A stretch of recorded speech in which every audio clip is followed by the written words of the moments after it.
പഴയ നിയമത്തിലെ യോനായുടെ പുസ്തകം ദൈവീക കരുണ മനോഹരമായി ചിത്രീകരിച്ചിരിക്കുന്നു.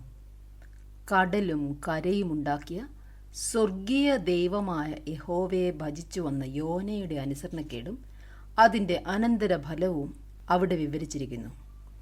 യോന മത്സ്യത്തിൻ്റെ വയറ്റിൽ വെച്ച് തൻ്റെ ദൈവമായ യഹോവയോട് പ്രാർത്ഥിച്ചു. തൻ്റെ അനുസരണക്കേട് നിമിത്തം ലഭിച്ച ശിക്ഷയിൽ നിന്ന് വിടുതൽ നൽകുവാൻ കാരുണ്യവാനായ ദൈവത്തിന് മാത്രമേ കഴിയൂ എന്നവൻ വിശ്വസിച്ചിരുന്നു. യോന 2:7 എൻ്റെ പ്രാണൻ എൻ്റെ ഉള്ളിൽ ക്ഷീണിച്ചു പോയപ്പോൾ ഞാൻ യഹോവയെ ഓർത്തു. മിഥ്യാബിംബങ്ങളെ ഭജിക്കുന്നവർ തങ്ങളോട് ദയാലുവായവനെ ഉപേക്ഷിക്കുന്നു. കടലും കരയും നിർമ്മിച്ച സ്വർഗീയ ദൈവം കാരുണ്യവാനാണെന്ന് ദയാലുവാണെന്നുള്ള ഓർമ്മ ദൈവസന്നിധിയിൽ ഹൃദയം പകരുവാൻ യോനായെ പ്രേരിപ്പിച്ചു. അങ്ങനെ രക്ഷപ്പെട്ട യോനായെ ദൈവം നിനവയിലേക്ക് അയച്ചു. ഇനി 40 ദിവസം കഴിഞ്ഞാൽ നിനവെ നശിപ്പിക്കപ്പെടും എന്ന മുന്നറിയിപ്പ് നൽകി. എന്നാൽ യോന 3:5 അത്ഭുതകരമായ ഒരു കാര്യം പറയുന്നു. നിനവേക്കാർ ദൈവത്തിൽ വിശ്വസിച്ചു. രാജാവ് രാജവ്യാപകമായി ഒരു ഉപവാസം പ്രഖ്യാപിച്ചു. ആർക്കറിയാം, ദൈവം ഇനിയും അനുതപിച്ച് നാം നശിച്ചു പോകാതിരിക്കേണ്ടതിന് കരുണയോടെ തൻ്റെ ഉഗ്രകോപം വിട്ട് മാറുമായിരിക്കും.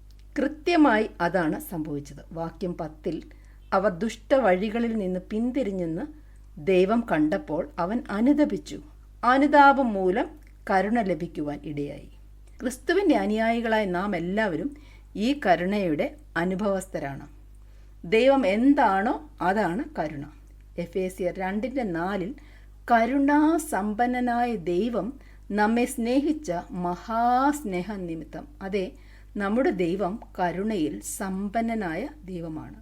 സങ്കീർത്തനം 103:10 അവൻ നമ്മുടെ പാപങ്ങൾക്ക് ഒത്തവണ്ണം നമ്മോട് ചെയ്യുന്നില്ല, നമ്മുടെ അകൃത്യങ്ങൾക്ക് ഒത്തവണ്ണം നമ്മോട് പകരം ചെയ്യുന്നതുമില്ല. ആകാശം ഭൂമിക്ക് മീതെ ഉയർന്നിരിക്കുന്നത് പോലെ അവൻ്റെ ദയ അവൻ്റെ ഭക്തന്മാരോട് വലുതായിരിക്കുന്നു. അപ്പന് മക്കളോട് കരുണ തോന്നുന്നത് പോലെ യഹോവയ്ക്ക് തൻ്റെ ഭക്തന്മാരോട് കരുണ തോന്നുന്നു. സങ്കീർത്തനം 136:1 യഹോവയ്ക്ക് സ്തോത്രം ചെയ്യുവിൻ, അവൻ നല്ലവനല്ലോ, അവൻ്റെ ദയ എന്നേക്കുമുള്ളത്. യോനായ്ക്കും നിനവേക്കാർക്കും അനുതാപത്തിലൂടെ കരുണ ലഭിച്ചു.